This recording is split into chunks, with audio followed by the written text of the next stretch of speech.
Hello everyone, this is going to be part 4 of the series in which I am discussing CUET PG questions asked in LLB 2026. So हमने cover किया है part 1 से 3 तक, जिसमें हमने question number 1 to 50 already discuss कर दिया है। ये पार्ट 4 होगा जिसमें हम 51 ऑनवर्ड क्वेश्चन डिस्कस करने वाले हैं।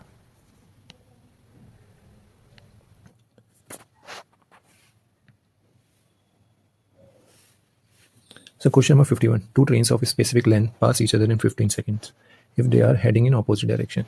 If they travel in the same direction, the passing time increases to 45 seconds. What are the speeds of the train?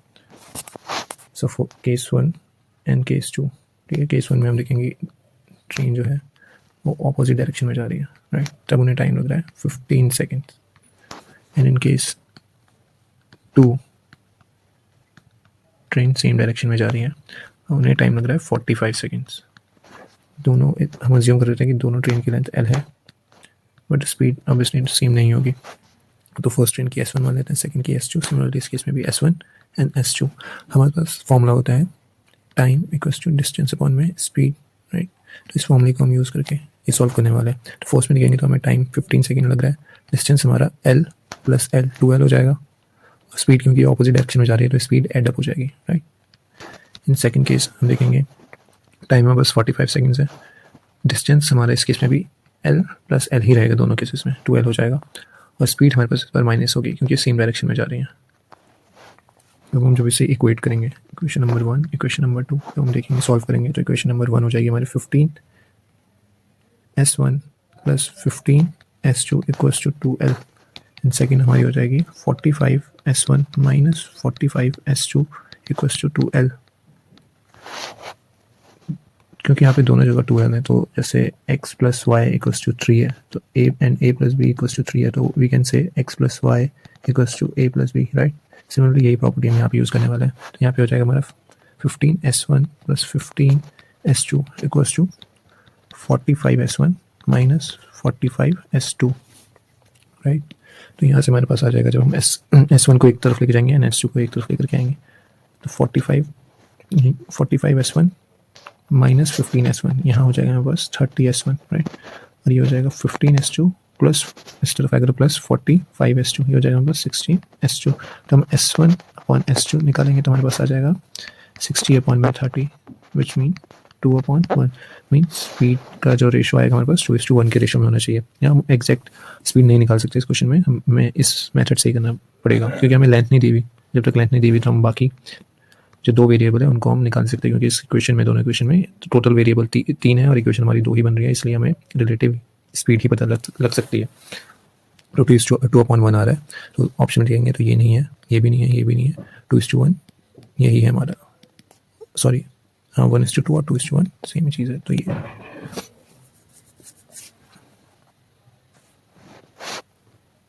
Now question number 52. Arrange the following event of the Indian freedom struggle in their correct chronological order. ये हमें कुछ Indian freedom struggle से related events दिए हुए हैं जिन्हें हमें order में अरेंज करना है। तो सबसे पहले अगर हम देखें तो हमारा हुआ था जलियांवाला बाग, उसका ये हुआ था हमारा 1919 में, तो ये आज हमारे पास फर्स्ट। देन हम देखेंगे पूर्ण स्वराज डिक्लेरेशन, ये हुआ था हमारे पास 1929, ठीक है। देन हमारे पास हुआ था दांडी मार्च, ये हुआ था हमारे पास 1930 में। देन हमारे पास हुआ था death sentence issued to Bhagat Singh, ये फिफ्थ जो हमारे पास, ये हुआ था हमारे पास 1931, तो ये हो जाएगा हमारे पास 1 2 ये 3 ये 4 एंड लास्ट हमारा बचा क्विट इंडिया मूवमेंट, ये हुआ था हमारे पास 1942, मीन्स ये 5। तो हम देखेंगे सबसे पहले हुआ था हमारा फर्स्ट, राइट। देन हमारे पास हुआ था फोर्थ, ये एंड ये। देन हमारे पास हुआ था दांडी मार्च 1930 में, तो थर्ड शुड कम, यहाँ देखेंगे तो थर्ड इसमें आ रहा है, बाकी में नहीं आ रहा, बाकी मैच कर लेते हैं हम। उसके बाद हुआ था हमारे पास ये death sentence to issue to Bhagat Singh. Then हमारे पास हुआ था क्विट इंडिया मूवमेंट, राइट। तो ऑप्शन बी करेक्ट होगा इसमें। क्वेश्चन नंबर 53, ये बिल्कुल भी एक्सपेक्टेड तो नहीं था और मेरे ख्याल से मुझे तो ईजी नहीं लगा, ये कुछ ज़्यादा फैक्चुअल था। तो क्वेश्चन है, in the Mahabharata to which group did Yuyutsu belong by birth. By birth था या नहीं ये मुझे नहीं पता, बट ये तो पूछा था कि किस ग्रुप से बिलोंग करता था, तो इसका राइट आंसर होगा Kauravas. Question number 54 assertion and reason से है, इसमें पूछा है असर्शन है the government of India has spend approximately 6% of GDP in the last 5 years on education. तो फर्स्ट जो स्टेटमेंट असर्शन है हमारा गलत है, क्योंकि NEP 2020 के अकॉर्डिंग हमारा टारगेट तो है कि हम 6% स्पेंड करें एजुकेशन पे, of like 6% of GDP spend करें हम एजुकेशन पे। बट जो हमारे पास अभी तक जितना हम स्पेंड कर रहे हैं 4.1 to 4.5 ऑफ जीडीपी ही है। तो 6% तो नहीं है, वो 6% से कम ही है। तो फर्स्ट रॉन्ग हो जाएगा। Reason the Kothari commission 1964-66 recommended that at least 6% of the GDP should be spent on the education. So reason हमारा सही है पर असर्शन गलत है। तो 54 का हो जाएगा A is false but R is true, right. 54 का हो जाएगा D. Now question number 55 match the terms in list 1 with their correct description in list 2। So यहाँ पे लिस्ट 1 में हमारे पास कुछ वायरस या मालवेयर बोल सकते हैं वो दिया हुआ है। लिस्ट 2 में हमारे पास उनकी डिस्क्रिप्शन दी हुई है और हमें उनसे मैच करना है। तो जो हमारा ट्रोजन हॉर्स होता है ये हमारे पास होता है malicious software discuss as legitimate और हार्मलेस प्रोग्राम। इसमें होता है ट्रोजन हॉर्स एक प्रोग्राम होता है जो किसी भी ऐप के साथ, सॉफ्टवेयर के साथ, इनफैक्ट इमेज, वीडियो, PDF या किसी के साथ भी क्या करते हैं, बाइंड कर देते हैं इस ट्रोजन को, ठीक है। और जब ये एप्लीकेशन कोई भी अपने मोबाइल पे या सॉफ्टवेयर है तो अपने लैपटॉप कंप्यूटर पे जब इंस्टॉल करता है तो उसके बैकएंड पे, बैकग्राउंड पे ये भी इंस्टॉल हो जाता है। और जो परमिशन हम ये सोच करके देते हैं कि इस ऐप को दे रहे हैं तो वो एक्चुअली उस ऐप को ना दे करके हम इस ट्रोजन हॉर्स को देते हैं, जिससे उसे वो एक्सेस मिल जाते हैं जो उसे चाहिए होता है, राइट। तो वो हमारा ट्रोजन हॉर्स होता है। दिखने में हमें शायद लगे कि लेजिटिमेट है या हार्मलेस प्रोग्राम है, बट ऐसा होता नहीं है, राइट। इसलिए बोलते हैं कि किसी भी अननोन सोर्सेज से या अनवेरीफाइड सोर्सेज से हमें कोई भी सॉफ्टवेयर, PDF एप्लीकेशन इंस्टॉल नहीं करनी चाहिए। सेकंड है हमारे स्पाईवेयर, नाम से पता लग रहा है to spy, use for, it must be using for spy, right. So spy से हमारा हो जाएगा software that secretly monitors user activity and collects data. Second का हो जाएगा प्लस ए। मालवेयर कह सकते हैं एक अम्ब्रेला टर्म है जो कि इंट्रूसिव या फिर डैमेज करने के काम आता है किसी भी सॉफ्टवेयर को, कंप्यूटर को, मोबाइल को या किसी को भी। रैंसमवेयर होता है हमारा software that encrypts file and demand payment for the description की। रैंसमवेयर बेसिकली क्या होता है, हमारे पास जो कंप्यूटर में फाइल है या जो भी चीज़ है उससे जब ये अटैक होता है तो ये इस चीज़ को एक उसमें इनक्रिप्ट कर देता है, सारी फाइल्स को लॉक कर देता है। बेसिकली रैंसमवेयर में फिरौती मांगता है, पैसे मांगता है, डिमांड ऑफ पेमेंट होती है इसमें कि अनलॉक कर देगा या फिर इसे अलाउ कर देगा टू एक्सेस। और ये जब भी होता है जब हमारे पास डेटा बहुत ही ज़्यादा वैल्यूएबल हो, लाइक बैंक में हो सकता है या किसी बड़ी कंपनी में हो सकता है जहाँ पे बहुत ही डेटा या काफ़ी सेंसिटिव डेटा हो, वहाँ पे बेसिकली अटैक देखने को हमें मिल सकते हैं। तो हमारा हो जाएगा ट्रोजन हॉर्स फर्स्ट का C, सेकंड का A, थर्ड का B, फोर्थ का D। तो B ऑप्शन हमारा सही हो जाएगा। Question number 56 match the types of angle in list 1 with their correct description in list 2। So list 1 and list 2 हमें दी हुई है। यहाँ पे टाइप है, यहाँ पे हमारे पास एंगल दिए हुए हैं फर्स्ट में और सेकंड में हमें उनसे मैच करना है। एक्यूट एंगल जो हमारे पास होते हैं वो हमारे पास angle less than 90 degree. Obtuse angle हमारे पास होते हैं greater than 90 but less than 180। Straight angle हमें पता है कि स्ट्रेट लाइन हम बताएं ये 180 होता है, राइट। ये तो स्ट्रेट लाइन हमारा होता है एग्जैक्टली 180। रिफ्लेक्स एंगल होता है ये हमारा होता है 180 से 360 के बीच में होता है, राइट। और कोई भी ये है और ये हमारे पास दिया हुआ है 45 है, राइट, या 60 मान लें तो इसका रिफ्लेक्स जो होगा हमारे पास वो हो जाएगा 360 माइनस 60, या फिर अगर ये 45 है तो ये हो जाएगा, ये हमारा रिफ्लेक्स एंगल होगा। और रिफ्लेक्स एंगल और एक्चुअल एंगल को जब भी हम सम अप करेंगे तो उसका सम 360 आना चाहिए, ये भी एक प्रॉपर्टी। सो फर्स्ट का हो जाएगा C, फर्स्ट का C, सेकंड का D, थर्ड का B एंड 4 का A। लग रहा है दो ऑप्शन सही गलती से, तो इसमें ये ऑप्शन सही होगा। दोनों ही ऑप्शन सेम है तो दोनों ही सेम होंगे।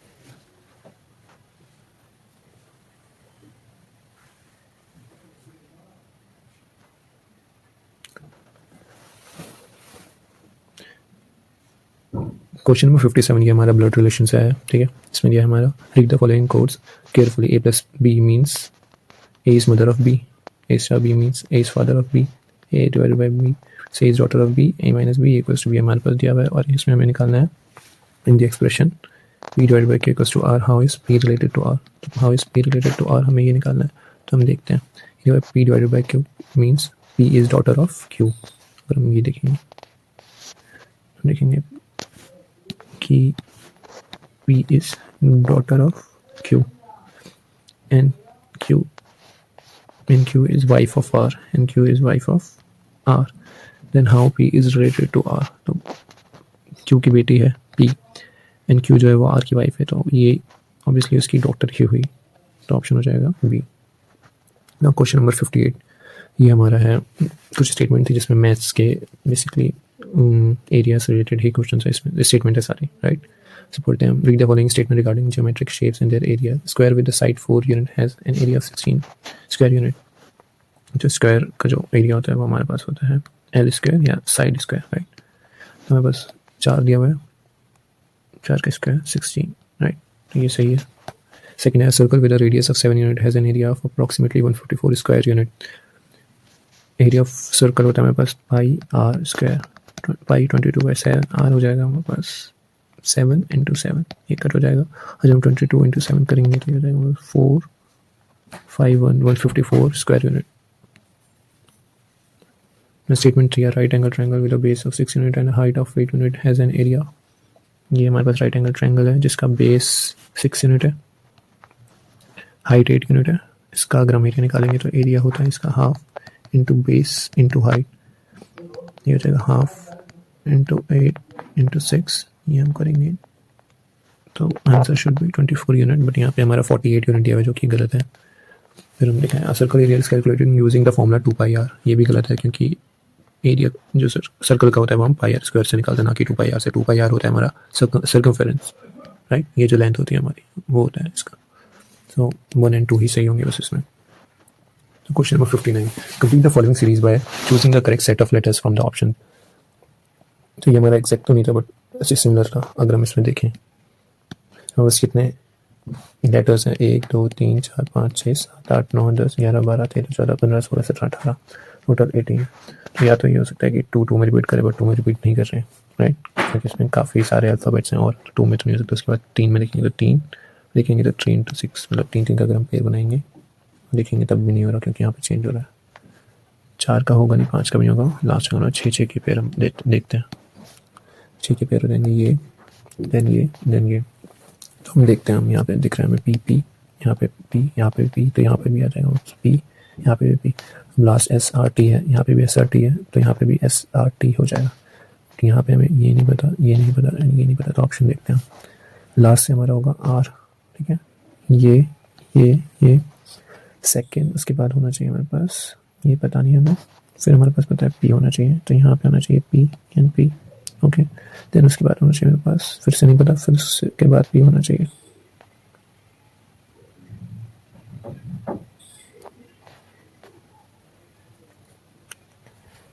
पहला नहीं, सेकंड P,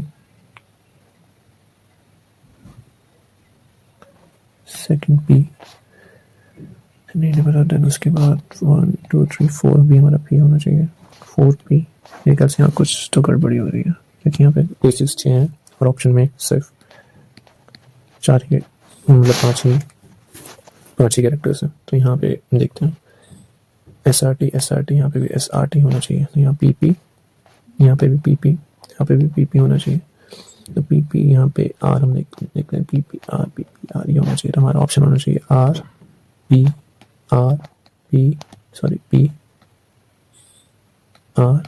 तो हम देखते हैं RP R, ओके। हमारा R मिसिंग है, RP R, तो हमारा फॉल्स ऑप्शन हो जाएगा, बट यहाँ पे एक और आ रहेगा, right. So option number A would be the right one. Match the following with their respective mirror image, ये था हमारे पास क्वेश्चन।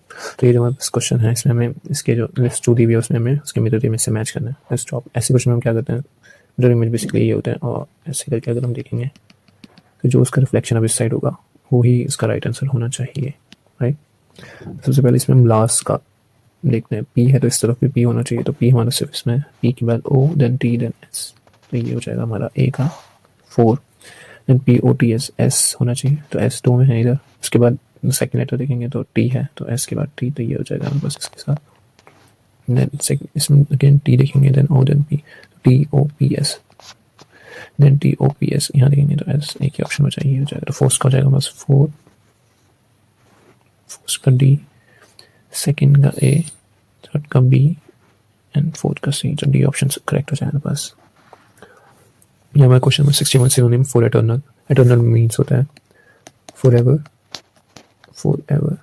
और एवर लास्टिंग, हमेशा के लिए, राइट। तो एटर्नल इसका सही ऑप्शन होगा।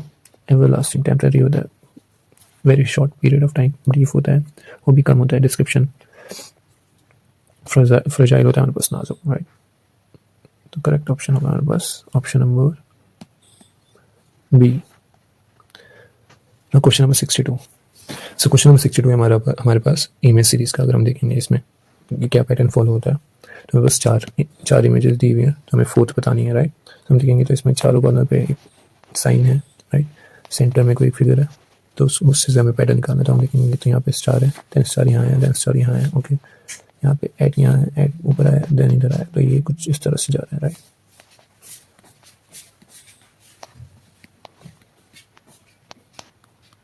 और ये हमारा न्यू आया है इसमें, क्योंकि यहाँ एंड नहीं है, यहाँ पे ये न्यू है, राइट। तो यहाँ पे ये ऊपर आना चाहिए, राइट, एंड यहाँ आना चाहिए, एट इधर आना चाहिए, और यहाँ कोई न्यू सिंबल आना चाहिए, ओके। अदर देन दैट हम देखते हैं कि यहाँ ट्रायंगल है, यहाँ, देन उसके बाद स्क्वायर है, राइट, देन पेंटागन है। ट्रायंगल के अंदर स्क्वायर है, यहाँ स्क्वायर के अंदर पेंटागन है, यहाँ पेंटागन के अंदर हेक्सागन है, मीन्स यहाँ पे एक साइड बढ़ रही है, राइट। एंड देन और सेंटर में देखेंगे तो सेंटर में ये जो ट्रायंगल है ये अपवर्ड है, ये डाउनवर्ड है, ये अपवर्ड है, तो ये भी डाउनवर्ड होना चाहिए। और यहाँ पे ये पेंटागन है, तो बाहर हेक्सागन होना चाहिए, राइट। तो ऑप्शन अगर हम देखेंगे तो हेक्सागन तो एक ही है, और बाकी ऑप्शन भी देखेंगे, राइट, ये मैच कर रहे हैं। और जो सेंटर में ट्रायंगल ये भी डाउनवर्ड है, और जो ये फिगर है ये पॉलीगॉन, इसकी 7 साइड होनी चाहिए, और वो साइड 7 साइड है इसकी, राइट। सो इसका आंसर होगा option number D. Question number 3 हमारा पॉपुलेशन बेस्ड क्वेश्चन है, but they say the population of a city at the beginning of the first year is 20,000, right? If the population increases at the rate of 10% each year for the first 3 years and then decrease by 20% in the fourth year, what is the population at the end of the fourth year? तो मैंने दिया है कि starting में किसी city की population हमारे पास 20,000 है, देन फर्स्ट 3 ईयर में उनकी पॉपुलेशन 10% पर ईयर के हिसाब से 3 साल के लिए बढ़ेगी, देन लास्ट ईयर में उनकी 20% डिक्रीज हो जाएगी। तो हम इसमें ऐसे करेंगे कि फर्स्ट ईयर में 10% इंक्रीज हुई, सेकेंड ईयर में भी इंक्रीज हुई, मतलब कॉन्सिक्यूटिव 3 ईयर तक इंक्रीज होती रही 10% तक, ठीक है। तो ऐसे हो जाएगा 100 में 10%, 100 में 10%, 100 में 10% इंक्रीज हुआ है। सिमिलरली लास्ट में जब हम देखेंगे फोर्थ ईयर में, तो यहाँ 20% का डिक्रीज, तो 100 में से 20 जाएगा, मीन्स 80% अपॉन में 100 ये हो जाएगा। जब हम इसे कैलकुलेट करेंगे 0 0 0 0 1 2 3 4 1 2 3 4 हमारे पास बचा 2 into 11 into 11 into 11 into 8, right. 2 into 8 करेंगे तो हमारे पास 16, और 11 का क्यूब हमारे पास होता है 1331, राइट। जब हम इसे करेंगे तो 6 हो जाए 6 में, एंड लास्ट डिजिट से ही पता लग जा रहा है कि एंड में इसके 6 आना चाहिए, तो ऑप्शन नंबर बी हो जाएगा इसका आंसर। और अगर हम इसे कैलकुलेट भी करेंगे तो भी ये हमारा आएगा 21296, तो इसका राइट आंसर होगा ऑप्शन नंबर बी। इसमें पूछा सिनोनिम फॉर इररेवरेंस, तो इसका आंसर होगा option number 2, disrespect. Now question number 65, which of the following shows the correct descending order for the fraction 1/2, 2/3, 3/4, 4/5 and 5/6? इसमें अगर हम देखें 1/2, 2/3, 3/4, 4/5 and 5/6, ये 5 नंबर्स दिए हुए हमें, और हम देखेंगे तो सब में एक का डिफरेंस है, 1/2 एक का, 2/3 एक का, 3/4 3 और 4 में एक का, 4/5 4 एंड 5 में भी एक, और यहाँ पे भी। तो ऐसे केस में जहाँ न्यूमरेटर एंड डिनोमिनेटर में सिर्फ एक का नहीं, मतलब कोई भी पूरे में ही एक कॉमन डिफरेंस फॉलो हो रहा हो, ये 2 का भी हो सकता है, 3 का भी, 10 का भी, 50 का भी, कितने का भी हो सकता है, बट एक वो कॉमन होना चाहिए सारे नंबर्स में। तो यहाँ में दिख रहा है कि एक सब में कॉमन है, तो इसमें एक बेसिक रूल अप्लाई होता है कि अगर ऐसे में जहाँ पे सब का डिफरेंस न्यूमरेटर एंड डिनोमिनेटर का कॉमन हो, तो वहाँ पे जो न्यूमरेटर में सबसे बड़ा होता है वो सबसे बड़ा होगा रियल में भी, और जो सबसे छोटा वो सबसे, इसकी वैल्यू सबसे छोटी होगी। तो अगर उसके अकॉर्डिंग हम देखें तो हमें डिसेंडिंग ऑर्डर में देखना है, तो मतलब सबसे बड़ा हमारा यहाँ पे होगा 5 वाला, तो 5/6, then 4/5, right, then 3/4, then 2/3, then 1/2। Option number B सही होगा। Question number 66, a total of, ये हमारा सिटिंग अरेंजमेंट में से है, a total of 33 people are standing in a row facing north, ठीक है। 33 टोटल है, और जो नॉर्थ की तरफ फेस करके बैठे हुए हैं या खड़े हैं okay. 5 friends P, Q, R, S and T are position among them according to these rule. P is to the right of Q. P जो है Q के राइट में है okay. P is third to the left of R. P जो है third है to the left of R, तो R यहाँ होगा तभी ये होगा फोर्थ, सेकंड, थर्ड, तभी P उसका लेफ्ट हैंड साइड पे थर्ड पे होगा। Then S is to the right of T. S is to the right of T. S is to the right of T. Okay ये गलत बना दिया मैंने, तो यहाँ पे ठीक है। तो यहाँ पे क्योंकि 5 है और 5 लोग एक साथ ही बैठने चाहिए यहाँ पे TS आएगा। हम ये भी बोल सकते हैं कि TS में भी यहाँ पे हो या 33 या कहीं भी हो सकता है। ये TS हम यहीं अज्यूम करके चलेंगे क्योंकि हमें 5 लोग दिए हुए, हमने 5 बनाया तो यहीं करेंगे, वरना TS यहाँ भी आ सकता है, यहाँ भी आ सकता है, फिर तो मतलब एक्सट्रीम इनफाइनाइट पॉसिबिलिटीज़ है राइट। तो हम क्वेश्चन को इसके अकॉर्डिंग डील करेंगे। तो मुझे S is 15% from the east and, S जो है हमारे पास S यहाँ पे ये ईस्ट से 15 पोजीशन पे है राइट।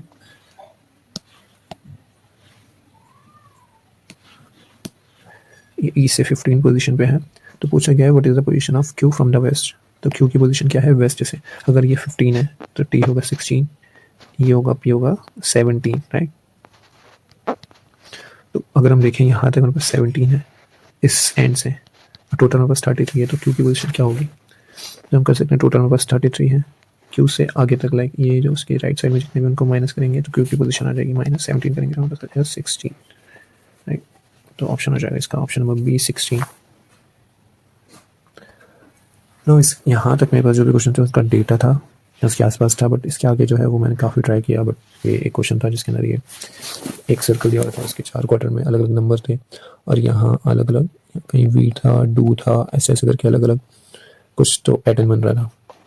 और यहाँ ऑप्शन में 56, 44, 12, 29 और समथिंग ऐसे दिया हुआ था, बट 56 और 44 तो दिया हुआ था यहाँ तक मुझे याद है। तो इसमें मुझे याद था कि ये जो है 4th क्वार्टर में क्या होना चाहिए, तो मैंने तो 56 लगाया, मुझे नहीं याद कि उस टाइम पे क्या लॉजिक लगाया मैंने या लगाया भी या नहीं, तो मैंने 56 पे टिक किया था। मुझे ना मैं इस क्वेश्चन का श्योर हूँ ना मैं इस आंसर का श्योर हूँ, तो बस ये मैं बताना चाहता था कि हाँ एटलीस्ट मैं बता दूँ जो भी इन्फॉर्मेशन मेरे पास है। फिर एक क्वेश्चन था सेट पे बेस्ड था जिसके अंदर दिया हुआ था कि एक तो P1 2, तो ये जो सेट है इसके बीच में 1 और 2 के बीच में इनफाइनाइट रियल नंबर्स राइट, तो ये तो ट्रू था। एंड देन इसी में सेकंड स्टेटमेंट दिया हुआ था फाइनाइट रियल नंबर बिटवीन 1 और 2, तो वो गलत होगा, फाइनाइट नहीं होता क्योंकि हमारे पास 1 और 2 के बीच में अगर हम ड्रॉ करेंगे लाइक लाइन पे तो हमारे पास इनफाइनाइट 1 और 2 के बीच में 1 और 2 के बीच में हम इनफाइनाइट लाइन्स ड्रॉ कर सकते हैं, पॉइंट्स ड्रॉ कर सकते हैं सॉरी है ना,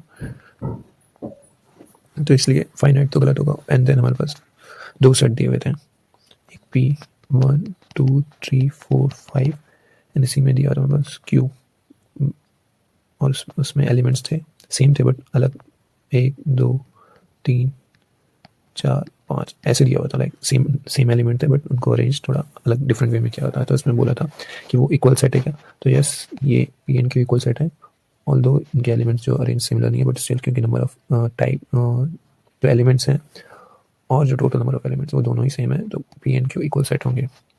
तो ये सही था, और अगर ऑप्शन में ये था तो ये भी सही था। देन अब हम बात करते हैं नेक्स्ट पार्ट की कि इसका नेक्स्ट पार्ट आएगा नहीं आएगा। तो जहाँ तक अभी तक मैं क्वेश्चन कलेक्ट कर पाया हूँ वो इतना ही कर पाया हूँ। अगर मे बी ये क्वेश्चन और इसके बाद जो भी क्वेश्चन अगर मुझे प्रॉपर डेटा के साथ मिलता है या मुझे उसके आसपास भी थोड़ा पता लगता है तो मैं पक्का लेकर के आऊँगा, बट फिलहाल अभी तक जितने पता लग सके हैं वो मैंने सारा आपके साथ डिस्कस कर लिया। इसके बाद यस आप लोगों का बहुत बहुत शुक्रिया कि आप लोग मेरे साथ जुड़े रहें मेरे टेलीग्राम चैनल पे और मेरे यूट्यूब चैनल दोनों पे। तो मैं आपसे यही रिक्वेस्ट करूँगा कि अगर आपने लाइक नहीं किया तो वीडियोस को प्लीज़ लाइक करें, चैनल को सब्सक्राइब नहीं किया तो सब्सक्राइब करें एंड शेयर करें, ताकि नेक्स्ट टाइम अगर मैं वीडियो इस पर अपलोड करूँगा नेक्स्ट जो भी हमारे पास क्वेश्चन बचे हैं या जब आंसर की आएगी तो आपको नोटिफिकेशन मिले।